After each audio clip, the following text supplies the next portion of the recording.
Assalamualaikum warahmatullahi wabarakatuh. Alhamdulillahilladzi nahmaduhu wa nasta'inuhu wa na'udzu billahi min syururi anfusina wa min sayyiati a'malina. May yahdihillahu fala mudhillalah wa may yudhlil fala hadiyalah. Asyhadu an la ilaha illallah wa asyhadu anna Muhammadan abduhu wa rasuluh la nabiyya ba'dah. Baik, saya Zakiatul Fikriya.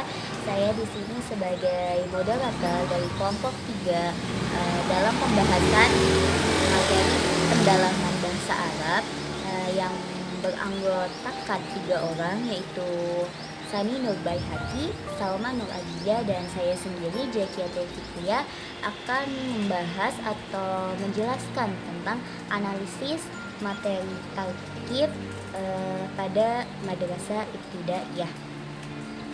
Nah, lanjut ke pembahasan materi. Yang pertama akan disampaikan oleh saudara kita, yaitu Sani dari Baihaqi. Waktu dan tempat saya persilahkan. Bismillahirrahmanirrahim. Assalamualaikum warahmatullahi wabarakatuh. Perkenalkan, nama saya Sani Baihaqi. Di sini saya akan mempresentasikan atau menjelaskan tentang pengertian tarkib. Jadi tarkib ini bisa disebut adalah sebagai salah satu pokok ajaran di dalam bahasa Arab.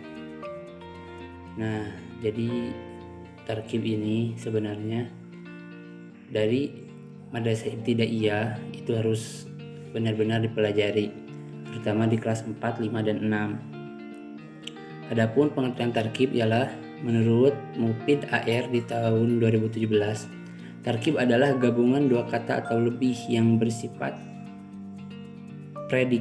predikatif maupun non-predikatif.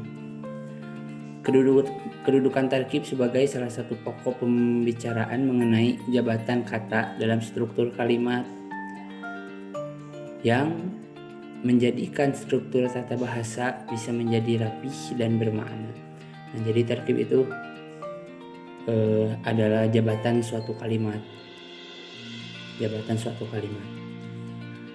Tarkib yang dipelajari siswa di madrasah ibtidaiyah, jadi sebuah materi suatu bentuk kalimat, struktur kalimat dalam bahasa Arab yang bermaksud agar peserta didik dapat mengetahui informasi tentang tarkib. Jadi tidak didalami di kelas 4, 5, 6 itu. Jadi hanya sebatas pengajaran tarkib saja, mengenal tarkib saja, seperti itu. Namun demikian, pembelajaran tarkib bukan hanya memahami struktur kata hingga menjadi sempurna, tetapi perlu juga memahami tentang akhir dari sebuah kata atau kalimat yang dibahas itu dalam ilmu nahwu. Sedangkan pengertian ilmu nahwu menurut kitab karangan di Pesantren Gontor ialah ilmu nahwu huwa ilmun yabhatsu an awakhiril kalimat al-arabiyyah inda tarkibiha fil jumlah. Nah, itu karena bahasa Arab tidak sama dengan bahasa-bahasa yang lainnya. Dalam bahasa Arab, seseorang akan memahami tulisan bahasa Arab terlebih dahulu sebelum membacanya. Jadi sebelum kita membaca tulisan bahasa Arab, pastinya kita harus mengerti dulu apa makna dari penjelasan dalam bahasa Arab tersebut. Sedangkan harkat pada huruf akhir ini sangat penting, maka perlulah untuk mempelajari nahwu yang berfungsi sebagai penunjang untuk dapat memahami dan membaca kitab berbahasa Arab. Nah, jadi antara tarkib dan ilmu nahwu itu saling berdampingan, tidak bisa dipisahkan. Seperti itu. Lanjut pada pemateri kedua. Bismillahirrahmanirrahim. Saya akan meneruskan pembahasan tentang manfaat dan tujuan belajar tarkib.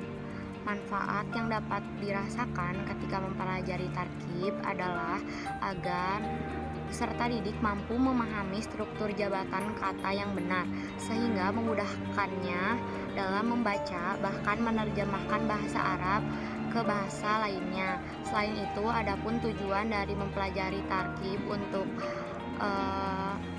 yang dipelajari oleh madrasah ibtidaiyah meliputi Yang pertama adalah menentukan informasi umum tentang isim isyarah. Yang kedua adalah menentukan informasi untuk umum tentang isim isyarah dan isim asifah. Yang ketiga adalah menentukan informasi umum tentang mubtada dan khobar. Dan yang terakhir adalah menentukan informasi umum tentang khobar muqaddam dan khobar muakhar. Terima kasih. Baik, saya di sini akan melanjutkan materi dari teman saya sebelumnya, yaitu tentang analisis tarkib dalam pembelajaran bahasa Arab MI kelas 4, 5, dan 6. Mengapa saya menganalisis kelas 4, 5, dan 6 saja? Karena dalam buku ajar atau buku pegangan siswa bahasa Arab dalam tingkatan MI yang ada materi tarkibnya itu hanya di kelas 4, 5, dan 6 saja. Sedangkan di kelas 1, 2, 3 tidak ada materi tarkib. Buku siswa kelas 1, 2, 3 tingkatan MI hanya menekankan pada qiraah, istimah, dan musqadat. Tidak ada materi tarkib dan hiwar.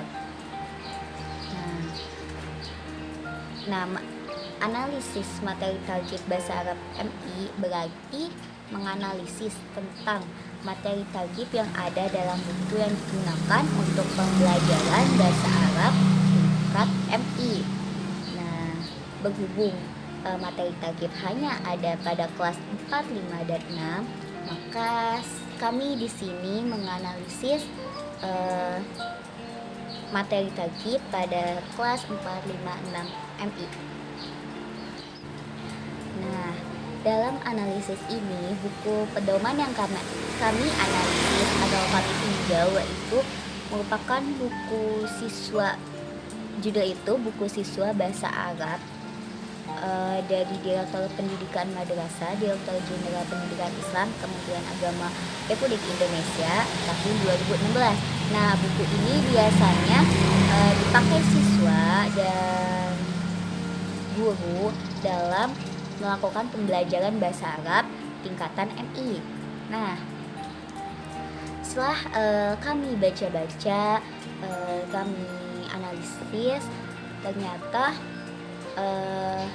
dalam buku pada kelas 4, 5, dan 6 ini memiliki tingkatan yang berbeda-beda dalam materi yang dibahas pada tarkib yang ada dalam buku tersebut. Nah, pada buku kelas 4 MI, materi tarkib yang dibahas di dalam buku mengenai tentang isim. Nah, kelas 4 ini terbagi menjadi berapa tema? 6 tema. 3 tema untuk semester 1 dan 3 tema untuk semester 2. Nah, di dalam 3 tema ini setiap temanya mempunyai materi tarkibnya masing-masing. Nah, pada tema pertama yang berjudul bin nafsi atau al-ghafu bin nafsi, yang artinya memperkenalkan diri, ini membahas tentang isim-isim seperti isim domir, isim isyarah, isim mufrad, isim alam, dan isim istifham. Nah, pengenalan isim ini atau al-asma ini merupakan tahap awal dalam materi tarkib pada pembelajaran bahasa Arab di tingkat MI ini. Nah, tema kedua juga masih membahas tentang isim-isim, yaitu isim istifham, isim isyarah. Tema ketiga pun begitu, masih membahas tentang isim-isim di dalam tarkibnya. Nah, tema keempat, tema kelima, dan tema keenam pun masih membahas tentang isim-isim. Mengapa tentang isim? Kelas 4 ini masih membahas tentang isim karena pembelajaran atau pengenalan isim dalam struktur kalimat dalam bahasa Arab itu merupakan tahap awal untuk kita memperkenalkan bahasa Arab kepada anak-anak. Nah, kemudian pada kelas 5 MI terbagi menjadi 8 tema di dalam bukunya itu. 4 tema untuk semester 1 dan 4 tema lagi untuk semester 2. Nah, materi target di sini menjadi lebih agak sulit ya. Jadi tingkatannya lebih tinggi lagi ya. Semua tema dalam buku kelas 5 ini membahas tentang na'at man'ut, khobar mubtada, terus khobar muqaddam dan mubtada mu'akhkhar. Nah, ini merupakan tahap kedua dalam pembahasan atau pengenalan struktur kalimat dalam bahasa Arab. Nah, setelah si anak-anak mengenal isim, isim misal, isim mufrad dan isim yang lainnya, si anak ini diajari untuk pengenalan na'at man'ut, khobar mubtada, khobar muqaddam, mubtada mu'akhkhar. Nah, begitu. Terus kemudian pada kelas 6 MI ini makin meningkat lagi ya, materi targetnya makin susah lagi. Nah, dan pembahasannya juga kayak pembahasannya itu lebih mendalam dan lebih panjang gitu, agar siswa lebih memahami bagaimana struktur bahasa Arab. Nah, dalam materi yang ada di buku kelas 6 ini mencakup apa aja sih? Nah, mencakup tentang af'al atau fi'il, yaitu fi'il itu kan ada 3, fi'il madi, fi'il mudhari, dan fi'il amr. Nah, di dalam buku kelas 6 ini dalam buku kelas 6 ini ada 5 tema, 3 tema untuk semester 1 dan 2 tema untuk semester 2. Nah, 5 tema ini materi tarkib yang dibahas itu tentang fi'il madi, fi'il mudhari, dan fi'il amr, dan hubungannya dengan isim domir. Bagaimana fi'il madi, mudhari, dan amr ketika dimasukkan dengan isim domir kayak huwa, huma, hum, ya, huma, huna, anta, antum, antum, anti, antum, antunna, ana, nahnu. Nah, namun dalam materi tarkib ini yang dimasukkan hanya domir, ana, nahnu, anta, anti, dan huwa, hiya. Nah, pengenalan fi'il madi, fi'il mudhari, fi'il amr ini yang dimasukkan hanya 6 domir ini merupakan tahap awal ya, namanya juga masih anak-anak ya, jadi masih yang mendasar. Nah, setelah dia sanawiyah atau SMP dan SMA baru lebih tinggi lagi. Mungkin intinya dalam materi tarkib yang dibahas dalam tingkatan MI ini hanya ada pada kelas 4, 5, dan 6 saja. Mengapa? Karena mungkin 1, 2, 3 masih terlalu dini untuk mengetahui tentang materi tarkib ini. Kan tadi sudah dijelaskan, materi tarkib itu membahas tentang struktur kalimat. Nah, mungkin kelas 1, 2, 3 masih terlalu dini untuk membahas materi tarkib. Maka dari itu dimulai dari kelas 4, 5, dan 6. Dan pembahasan juga masih mendasar. Mungkin sekian dari saya. Karena saya ke materi terakhir, mungkin ini dari kelompok kami. Kurang dan lebihnya mohon dimaafkan. Wassalamualaikum warahmatullahi wabarakatuh.